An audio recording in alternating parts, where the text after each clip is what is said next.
Você alguma vez pediu para uma pessoa fazer uma tarefa? Apenas uma única tarefinha simples. Bem fácil mesmo. E mesmo assim, a pessoa ainda fez a proeza de fazer a coisa errada? Cara, o que você tá fazendo aqui? Como assim, cara? Eu tô gravando aqui o vídeo do Fala Sério. Mas não era pra você gravar aquele outro que tava na pasta? Mas você não gravou aquele? Ah, pronto. Só falta os roteiristas terem feito confusão de novo. Não é possível. Era um trabalho tão simples. Nem me fala, mano. Ok, acho que eu tenho uma ideia. Por que a gente não grava esse vídeo juntos? Assim não vai dar pra ninguém reclamar que gosta mais de um do que do outro e blá blá blá. Beleza, DJ, solta o som. Continua a introdução aí, então.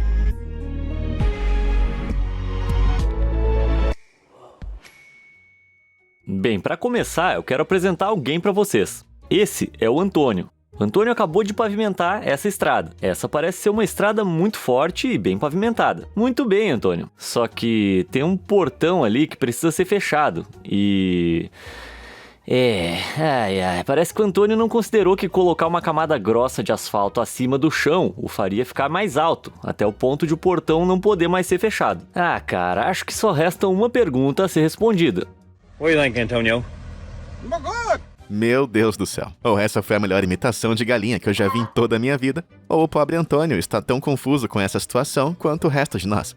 Quando você vai reformar o banheiro, em geral um profissional vai te aconselhar sobre quais são os melhores materiais para se usar e qual o tamanho que as coisas precisam ter. Mas quando uma pessoa tenta bancar a sabe-tudo e meter o bedelho mesmo sem ser qualificada, alguns problemas bem óbvios podem acabar acontecendo. Como esse cara, que acabou de instalar uma torneira nova, super chique, mas não considerou a mudança no ângulo do fluxo d'água. Também quem é que precisa de uma pia quando se tem um ralo totalmente funcional ali no chão, né? Cara, eu não sou nenhum tipo de faz tudo super habilidoso e não tenho vergonha alguma de admitir isso. Eu não tenho ideia de como consertar uma torneira pingando e nem sei montar um móvel. Bom, com isso em mente, até mesmo eu sei qual o lado correto de usar um assento de privada, ao contrário da pessoa que instalou isso aqui. Cara, eu espero que essa pessoa tenha sido esperto bastante para retirar o assento e recolocar de maneira correta. Senão, ela está fadada a ter que colocar o bumbum naquela porcelana super gelada toda vez que for se aliviar. Mas pelo menos, mesmo fazendo caca, ela se preocupou em tentar. Já a pessoa responsável por essa atrocidade aqui só foi capaz de fazer um serviço meio merda mesmo. Ok, vamos apenas tentar usar um pouquinho de lógica nessa situação. Ou esse banheiro foi convertido em 2 cômodos menores, ou alguém passou várias horas agonizantes fazendo um recorte do drywall para ele encaixar com perfeição ao redor do vaso sanitário, que ele escolheu não retirar por qualquer motivo que seja. Parece que a pessoa que projetou essa aberração tem um conceito bem errado de como economizar espaço em ambientes compactos. Realmente, eu acho que pode ser que... eu tô perdido aqui, eu já nem sei mais o que pensar. Por que você não me ajuda dizendo pra mim nos comentários o que você acha que aconteceu aqui? E aproveite pra curtir esse vídeo e se inscrever no canal. E aí, tudo feito? Maravilha! Prontos pra ver mais algumas pessoas que conseguiram estragar tudo do jeito mais bizarro possível? Mano, não ficaria surpreso se a mesma pessoa que instalou aquele assento de privada também tenha sido a responsável por colocar essa tampinha de plástico nessa caixa de suco. Fala sério, o lugar certo da abertura é do outro lado. A área certa tá até marcada de branco ali, então qualquer idiota é capaz de encontrar o lugar correto. Mas sendo justo, é provável que esse seja apenas um erro na máquina da fábrica, que virou a embalagem pro lado errado em alguma etapa da linha de produção. Mas mesmo assim, o pessoal do controle de qualidade da fábrica estava se fazendo de cego? Ou eles não estão mesmo preocupados em manter o produto sempre fresco? Às vezes, não dá pra confiar um simples serviço a um idiota qualquer, é preciso fazê-lo você mesmo. Só que você pode acabar virando o idiota em questão se não prestar muita atenção no que está fazendo. Como o cara da nossa próxima história acabou descobrindo. Ele decidiu instalar uma portinhola para os gatos em uma das portas de sua casa. Só que ele se esqueceu de conferir se a porta estava do lado certo antes de cortar a passagem. Então, quando ele foi recolocar a porta, isso aqui aconteceu. Well, Eu acho que ele vai ter que pagar alguém capacitado para consertar esse erro aí. É isso, ou os gatinhos vão ter que aprender a pular mais de 2 metros de altura. Eu acabei de lembrar de um caso que aconteceu comigo, da última vez que eu viajei pra fora e fui comprar uma lembrancinha pra mamãe. Sabe aquelas camisetas tipo, estive na Bahia e me lembrei de você? Então, dá só uma olhada nisso aqui. Da onde é que veio essa camiseta aqui? Para começo de conversa, o desenho mostra a silhueta da África, que é um continente inteiro e não um país. Aí, para piorar, o texto diz Ásia, que é um continente totalmente diferente. Eu tenho várias perguntas aqui que precisam ser respondidas urgentemente. Quem foi que desenhou esse negócio? Quem foi o responsável por esse desenho? E, mais importante, quem teve a capacidade de desenhar isso. Não é à toa que a camiseta acabou indo parar na seção de liquidação. Não importa o quão velho alguém seja ou de que lugar do mundo a pessoa venha, todo mundo conhece o Pikachu, o pequeno e icônico Pokémon amarelo que solta raios. Ou pelo menos eu achava que todo mundo conhecia, porque quem quer que tenha montado essa estatueta do Pikachu, com certeza nunca viu essa criatura em toda a sua vida. De algum jeito a pessoa conseguiu trocar o lugar das orelhas com um rabinho, deixando o bichinho mais com cara de um Teletubby que foi expulso do grupo e acabou tendo que fazer um bico como Pokémon. Eu fiquei até com pena desse carinha agora. Quando as pessoas anunciam um produto na internet, tudo que eles têm que fazer é colocar uma foto mostrando como é o item de verdade, depois enviar o produto pro comprador. Não me parece nada muito difícil, mas falar é sempre mais fácil do que fazer, como o usuário do Reddit chamado Matt.1 descobriu. Ele é fã de uma série animada em stop motion chamada Wallace and Gromit, então ele decidiu comprar uma caneca com o formato da cabeça do Gromit na internet. Mas o que ele acabou recebendo foi... uma foto da caneca da cabeça do Gromit estampada em uma caneca normal. Eu não sei se isso foi o golpe de algum espertinho tentando lucrar com o estranhíssimo e específico nicho de fãs de canecas de Wallace e Gromit, ou se essa pessoa acreditava de verdade que alguém gostaria de ter a imagem de uma caneca em uma caneca. Essa loucura toda aí me lembra aquele filme A Origem.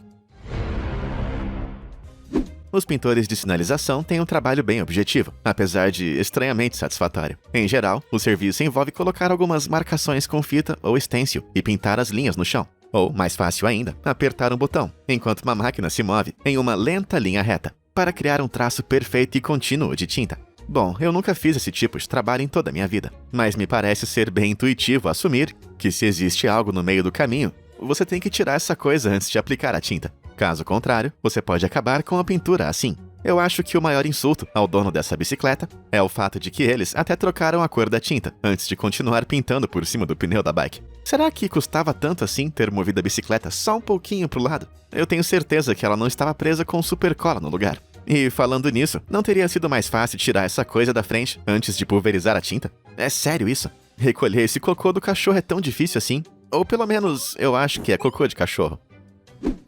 Consertar um buraco em uma parede de tijolos pode ser bem complicado. Os tijolos que vão preencher o espaço precisam ser cortados do tamanho certo, e tudo precisa ser colocado no lugar correto, como um imenso quebra-cabeça muito pesado. Mas com certeza esse processo é muito complicado para a pessoa que teve que preencher esse buraco aqui. Parece que ela deu uma olhada, percebeu que o tijolo não ia caber de comprido no espaço, e então resolveu brincar de outro jogo de encaixar peças, o famoso Tetris. Ela apenas enfiou cada tijolo de maneira aleatória e achou que tinha feito um bom serviço. Eu só espero que ela não tenha cobrado muito caro por esse serviço em específico.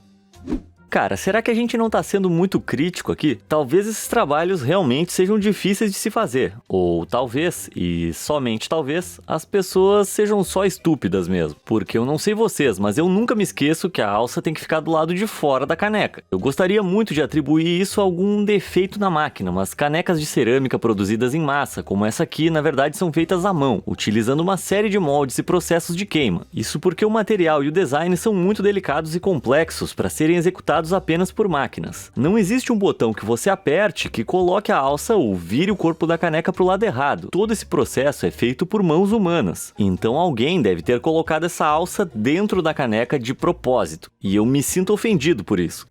Agora vamos voltar à minha juventude, que foi há tanto tempo atrás que eu juro que ainda lembro dos dinossauros caminhando sobre a Terra. Nessa época eu costumava trabalhar meio período no McDonald's fazendo hambúrgueres. Era um serviço bem fácil, na verdade. É só cortar o pão, colocar os condimentos, picles, uma fatia de queijo, a carne e fechar o pão. É fácil assim. Mas parece que alguém nessa loja do McDonald's estava tentando reinventar esse processo quando decidiu colocar o queijo do lado de fora desse sanduíche. Será que tirar a parte de cima do pão é de alguma maneira algo muito difícil de se fazer? Bom, acho que a gente nem deveria ficar tão surpreso assim. Afinal, outra pessoa que estava prestando serviços para a franquia tinha a simples missão de hastear a bandeira com o logo do McDonald's. Você sabe do que eu tô falando, aquela com a grande letra M, porque no fim das contas o lugar se chama McDonald's e não uma letra W de o McDonald's. A princípio eu até pensei que se tratava da campanha publicitária preguiçosa que rolou nos Estados Unidos em homenagem ao Dia das Mulheres, quando eles viraram de propósito diversas bandeiras e placas nas lojas da franquia em 2018, para supostamente demonstrar apoio. Aliás, essa foi uma campanha bem contraditória, já que eles estavam sendo muito criticados por causa do histórico de ocultar todas as acusações de assédio feitas pelas funcionárias mulheres. Mas, voltando ao assunto, essa imagem foi publicada mais de um ano antes de a campanha publicitária ser lançada. Será que na verdade esse erro foi o que acabou inspirando o pessoal do marketing? Parece que o ciclo de idiotices aqui não acaba nunca. Agora, colocar uma bandeira de cabeça para baixo é um erro bem inocente de se cometer, mas esquecer de colocar um arco inteiro no famoso logo dourado é levar a burrice a um novo patamar.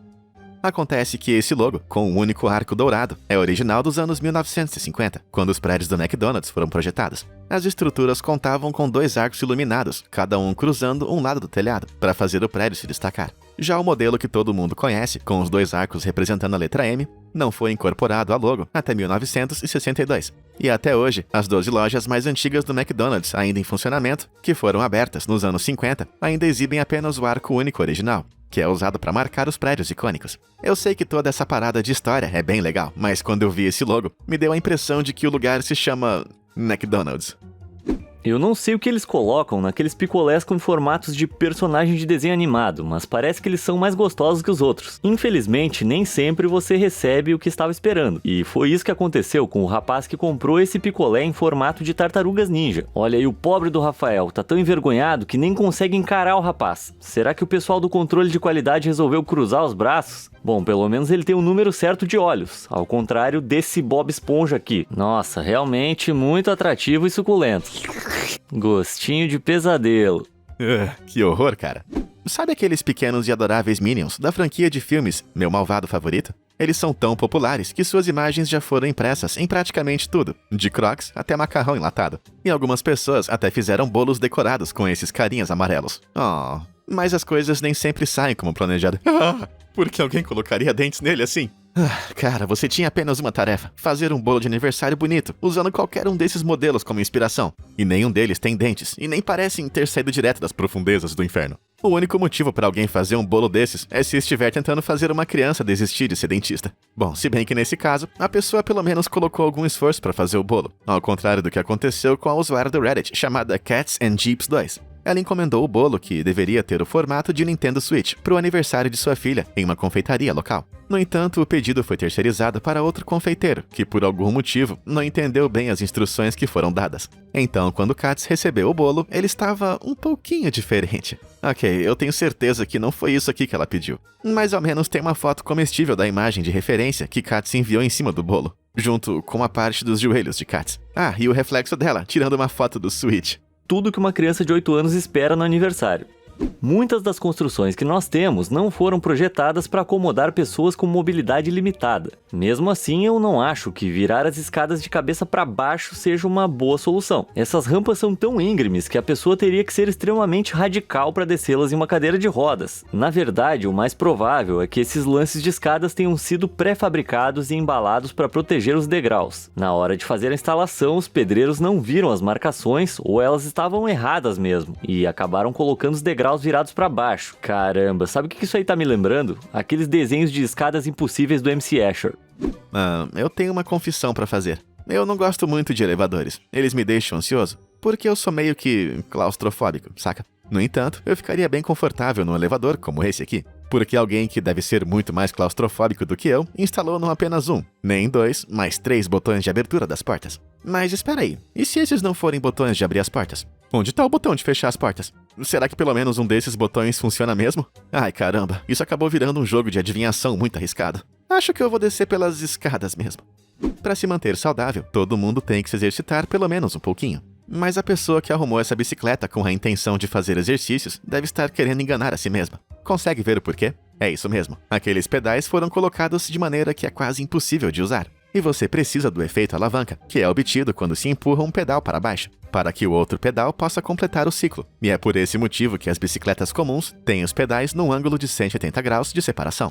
Mas qualquer pessoa que andar nessa bicicleta logo vai perceber o quão difícil é ganhar momento sem o auxílio do efeito alavanca. Não que seja totalmente impossível, mas com certeza é muito lento e bem engraçado de se ver. Só tem um motivo para eu gostar de assistir a jogos de futebol americano: as líderes de torcida. Elas estão sempre alegres, suas coreografias são muito bem ensaiadas e elas sempre fazem tudo com muita perfeição. Só que as líderes de torcida nem sempre acertam, como por exemplo essa aqui, do Notre Dame Fighting Irish. Opa! Setinha girando para a esquerda. Mas sejamos honestos, essa garota já foi arremessada no ar, já deu tantas piruetas durante o jogo que ela já nem deve saber o que é para cima ou para baixo. Além do mais, eu duvido que alguém aqui seria capaz de fazer o tanto de acrobacias que uma líder de torcida faz sem ficar completamente grogue na mesma hora. Agora, eu tenho uma perguntinha para vocês. Quais são as 3 partes principais de um garfo? Eu sei. O cabo, ou pega, aquela partezinha mais larga no meio, e os dentes pontudos, certo? Muito bem, então será que dá pra me explicar como é que isso aqui pode ser chamado de garfo se ele não tem nenhuma das partes principais? Mesmo que esse talher tenha sido produzido em uma fábrica totalmente automatizada, não existe alguém responsável por fazer o controle de qualidade dessas coisas? Será que a pessoa encarregada ficou entediada demais vendo tanto garfo na frente que decidiu, sei lá, tirar um cochilo durante o expediente? Ou será que ela achou engraçado deixar passar esse projeto mal sucedido de pai em meio aos outros talheres? Por algum motivo, os trabalhos que são executados só um pouquinho errado são os que me deixam mais furioso. Tá achando que eu sou maluco? Então, dá só uma espiadinha nesse piso alinhado com perfeição, mas que tem um único ladrilho colocado errado, arruinando o padrão seguido pelos outros. Pois é, agora todo mundo ficou um pouquinho furioso aqui. E isso me deixa bem frustrado. Mas isso não é nada se comparado ao jeito que o piso tátil foi instalado nessa plataforma de estação de trens na Inglaterra. Isso aqui me faz querer gritar. Eu até pesquisei se existe alguma regra de acessibilidade que explique o que aconteceu aqui, mas eu li cada uma das leis e não há nada indicando que isso seja para ajudar as pessoas com deficiência visual. Mas com certeza acaba afetando as pessoas que conseguem enxergar. Será que custava tanto assim deixar esse piso alinhado direitinho? Bom, eu preciso de ajuda para entender esse próximo caso, porque eu não consigo saber qual dos trabalhos foi feito errado aqui. Alguém instalou o secador de mãos nesse banheiro público a apenas 5 centímetros do tampo desse gabinete simplesmente porque achou que seria engraçado, talvez? Ou será que o gabinete é que foi instalado ali depois do secador, apesar de ele ser claramente muito grande pro lugar? Na verdade, pouco importa a resposta, eu já tô irritado com isso mesmo. Será que não dava para instalar o secador um pouquinho para cima ou comprar um gabinete menor? Assim daria para as pessoas pelo menos secarem as mãos direito. E eu espero que o bocal do secador vire de lado, mas mesmo assim isso me deixa furioso. No geral, os cones laranja de sinalização podem ser usados para demarcar áreas que precisam passar por manutenção, mas quando o trabalho começa, os cones precisam ser retirados do caminho e basta uma pessoa para movê-los. É uma tarefa bem simples. Com certeza nada pode dar errado. Parece que pelo menos 2 trabalhos foram feitos de maneira deplorável aqui. O cone, que deveria ter sido recolhido, mas não foi, e o cimento ao redor dele, que acabou todo mal feito. Parece que esse pobre cone tá fadado a viver forever alone. Deixa eu te fazer uma pergunta. Qual é a definição da palavra particular? Talvez algo como privativo ou exclusivo, não é mesmo? Bom, nesse caso, eu estou tendo dificuldades em entender como é que essa cerca pode pertencer a uma piscina particular, apesar de ter um portão reforçado instalado, acompanhado de um sistema de tranca eletrônica, uma pequena e baixa muretinha, é tudo o que separa as pessoas do outro lado da grade, que obviamente se mostrou inútil. Com certeza, a pessoa responsável pelo projeto percebeu que havia uma grande passagem por ali, eliminando de vez o propósito de todo aquele sistema de segurança, não é mesmo? Ou será que a pessoa responsável por instalar a grade resolveu trollar todo mundo? Eu não sei o que aconteceu ali. Eu só sei que tá na hora de uma festinha na piscina. Cara, você fala outras línguas? É que eu preciso de uma ajudinha aqui pra traduzir uma parada. Eu queria entender o que tá acontecendo com esse produto aqui. Em inglês, ele se chama Glow in the Dark Stars, ou estrelas que brilham no escuro. Essas pecinhas decorativas que contêm um composto fotoluminescente que emite um brilho esverdeado à noite, depois de serem expostas à claridade durante o dia, fazendo o teto parecer um céu noturno quando as luzes são apagadas e tudo fica escuro. Além disso, não restam dúvidas de que elas têm o formato característico de uma estrela. Certo? Bom, não de acordo com a pessoa que traduziu o nome do produto na embalagem. A primeira tradução está ao lado de uma bandeira da Alemanha, mas sous-marin significa submarino, em francês. Logo abaixo, nós temos a suposta tradução para o alemão, porém ao lado de uma bandeira da Holanda. Mas Tauchboot significa submersível. Ok, talvez a gente tenha mais sorte na terceira vez. Vamos ver. Aquela é uma bandeira da Itália, ou talvez da Irlanda. sei lá, tá meio desbotado. Mas o que importa é que ela está ao lado de uma frase em holandês, que significa submarino de mergulho. Mas todos os submarinos são de mergulho. Se a gente tirar a capacidade de mergulhar de um submarino, ele não vai passar de um barco. Apenas um barco. E o pior é que nenhuma dessas traduções significa estrelas que brilham no escuro. Parece que tá na hora aí de um certo tradutor passar lá no RH. Me chame de antiquado, mas eu ainda prefiro os livros de papel do que os e-books. Eles podem até ser um pouco mais caros, mas existe algo de especial e exclusivo nisso. Mas o que é isso aqui? Alguém adicionou uma nota nessa página, dizendo para clicar aqui para baixar a versão gratuita do audiobook. Eu sinto muito desapontar a pessoa que achou que essa seria uma boa ideia, mas não dá para clicar em um livro. Ok, falando sério, é provável que essa seja uma edição pirateada de algum e-book, que foi impressa de maneira ilegal para fazer um dinheiro rápido. Mas quem quer que tenha feito isso, devia ter tirado um tempinho para ler um livro sobre como criar bons livros, ou qualquer coisa do tipo. Agora, se você for velho bastante, para se lembrar de que existiu uma época em que os fones de ouvido sem fio, os AirPods e os headsets Bluetooth não existiam, esse foi um período tenebroso, quando os fones tinham fios frágeis, e sempre que você colocava no bolso, mesmo que apenas por um segundo, eles acabavam virando um grande bololô, dava até vontade de chorar. Mas eu acabei de descobrir uma coisa, muito pior do que um fone de ouvido com um fio embolado. Comprar um fone que foi montado por alguém que com certeza não prestou muita atenção. De alguma forma, as partes desse fone acabaram sendo colocadas no lugar errado. E antes que algum espertinho venha dizer que esse é um daqueles fones especiais de VR, que são feitos para colocar ao redor do equipamento, saiba que esse aqui foi fabricado para ser usado junto com o celular clássico dos anos 2000, o Sony Ericsson Walkman. Você lembra do Walkman, né? Ele foi muito usado antes do lançamento do Spotify. É isso mesmo que você ouviu. Houve um tempo que não existia o Spotify. Oh, que horror! Há um ditado que diz que se você falha ao planejar, o seu plano é falhar. No entanto, se você estiver planejando estudar planejamento arquitetônico na Universidade de Ball State, em Indiana, pode ser que seu plano não saia conforme o planejado. Porque olha só como eles planejaram colocar o letreiro no prédio do curso de arquitetura e planejamento. Fala sério, isso é tão forçado que parece mais uma obra do Photoshop. Mas essa foto é real. Acontece que lá no ano de 1982, o prédio da universidade foi reformado, expandindo o tamanho de uma das entradas, para que ela fosse usada como uma doca de carga. Quando os construtores perguntaram ao diretor se ele queria que as letras fossem reposicionadas, ele supostamente respondeu que não precisa, essa é só uma área de carga. Só coloca a letra que tá sobrando ali na outra parede que vai ficar engraçado. Infelizmente, pouco tempo depois, o letreiro foi removido em uma nova reforma. Cara, esse diretor era um fanfarrão, isso sim. Existem algumas regras fundamentais que a gente deve seguir quando está fazendo uma instalação elétrica. Número 1. Certifique-se de que não tem água por perto. Não precisa ser muito esperto para saber que água e eletricidade formam uma combinação perigosa. Número 2. Verifique se o disjuntor principal está desligado antes de começar a fazer buracos na parede ou trocar os cabos. Afinal, o seu corpício mais eletricidade igual a choque. E número 3. Não faça nada estúpido, porque estupidez mais eletricidade é igual a isso aqui. Alguém de fato instalou uma régua de tomadas atravessando de um lado ao outro da porta. Afinal, o que essa pessoa quer? Que os outros entrem na sala dançando limbo? Bom, eu não entendo nada de instalação elétrica, então se alguém tiver uma boa explicação que justifique tecnicamente o que essa pessoa fez, por favor, conta pra gente aí nos comentários. Certa vez, eu li num livro de história sobre um cara que sempre tinha mais de um trabalho para fazer por vez. E mesmo assim, como que por milagre, ele sempre completava suas tarefas com perfeição. Como era mesmo o nome dele? Jesus. Ok. Então aquele não era um livro de história, era a Bíblia. Enfim. Quando ele não estava ocupado multiplicando pães e peixes para uma grande multidão de mais de 5.000 pessoas, ele estava transformando água em vinho. E pode ser que eu tenha encontrado evidências de que ele está de volta ativa.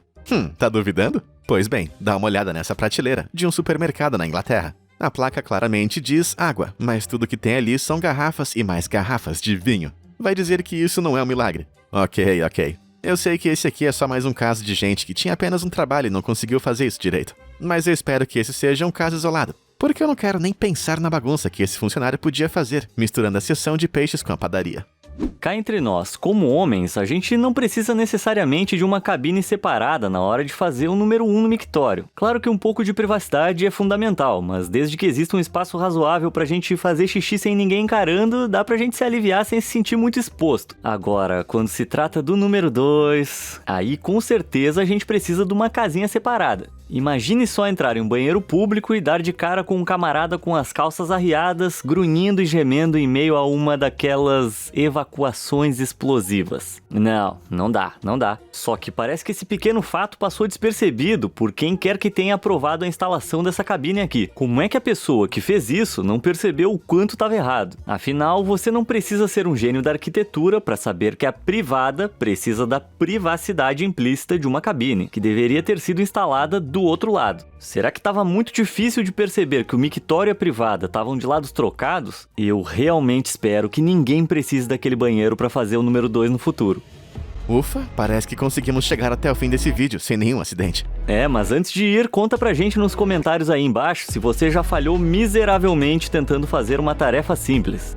A gente quer muito saber a sua história. Como sempre, obrigado por assistir e até a próxima. Será que eu vou receber só metade por esse vídeo?